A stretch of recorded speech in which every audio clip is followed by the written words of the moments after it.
साथियों नमस्कार। मेरा नाम ब्रह्मेंद्र गुप्ता है। मैं उपायुक्त विकास हूँ और वर्तमान में मुख्य कार्यपालन अधिकारी जनपद पंचायत विजयपुर जिला श्योपुर में पदस्थ हूँ। मैं आपसे बहुत दिन से बात करने की सोच रहा था, लेकिन समय के अभाव में आपसे संपर्क नहीं कर पाया।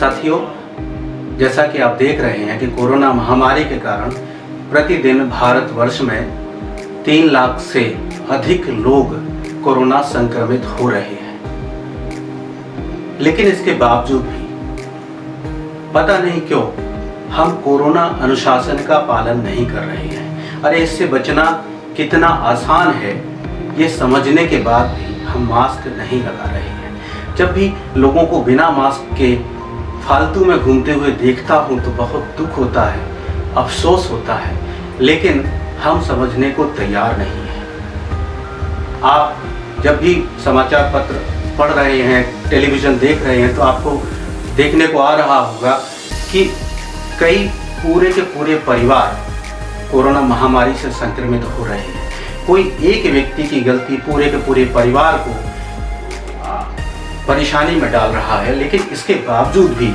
हम मास्क नहीं लगा रहे हैं, बार बार हाथ सैनिटाइज नहीं कर रहे हैं, बार बार हाथ नहीं धो रहे हैं। साथियों, पिछले वर्ष जब कोरोना महामारी आई थी तब हमारे पास वैक्सीन नहीं था, तब हम मास्क और सैनिटाइजर के सहारे ही अपनी ज़िंदगी को बचा रहे थे। लेकिन इस बार हम भाग्यशाली हैं कि हमारे पास कई तरह की वैक्सीन्स अवेलेबल हैं, लेकिन दुख इस बात का है कि अफवाहों के कारण हमारे कई सारे लोग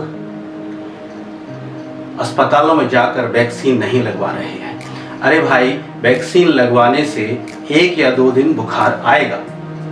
वैक्सीन का मतलब ही है कि आपके शरीर में एक मरा हुआ वायरस इंजेक्ट किया जा रहा है, और वैक्सीन लगवाने के बाद यदि आपको बुखार आ रहा है तो इसका मतलब है कि वह वैक्सीन आपके शरीर में काम कर रही है, और 1-2 दिन का बुखार आने के बाद आप दवा लेने से तुरंत ही स्वस्थ हो जाते हैं। और जिन लोगों ने वैक्सीन लगवा ली है तो रिपोर्ट्स बता रही हैं कि उनके गंभीर संक्रमित होने का खतरा बहुत कम हो गया है। ज़्यादातर केसों में उनको स्वस्थ होने में ऑक्सीजन की ज़रूरत नहीं पड़ी है और उनके मरने की नौबत नहीं आ रही है। तो कृपा करके 1 मई से 18 वर्ष से अधिक आयु के लोगों के लिए भी वैक्सीन की सुविधा उपलब्ध होने जा रही है, और आप अधिक से अधिक संख्या में पहुंचकर वैक्सीन लगवाएं और अपनी ज़िंदगी की रक्षा करें।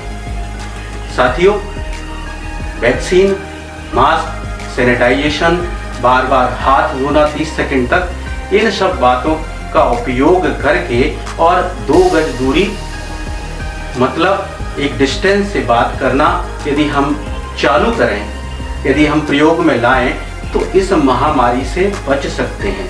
अन्यथा हमें अनावश्यक परेशानियां होंगी, हॉस्पिटलाइज होना पड़ेगा, वेंटिलेटर और ऑक्सीजन की कमी और नाना प्रकार की समस्याओं का सामना आपको करना पड़ सकता है। बेटर ये है कि आप अपने घर पर ही रहें, और जब तक बहुत ज़रूरी ना हो तब तक आप अपने घर से बाहर बिल्कुल ना निकलें। यदि दाल रोटी से काम चल सकता है तो दाल रोटी से ही काम चलाइए और फालतू के चक्करों में नहीं पड़िए। सारे दोस्ती यारी बाद में भी हो जाएगी, शादियों में निमंत्रण बाद में भी आप कर लेंगे, कोई बहुत बड़ा फर्क नहीं पड़ेगा। यदि ज़िंदगी रहेगी तो आप सब कुछ कर लेंगे। यह युद्ध जिंदगी के लिए है और इसमें परेशानी केवल आपको ही होना है। भले ही मृत्यु दर बहुत कम है, लेकिन जिस आदमी के परिवार का कोई व्यक्ति चला जाता है, दुख उसी को होता है और वो लौट के कभी नहीं आता।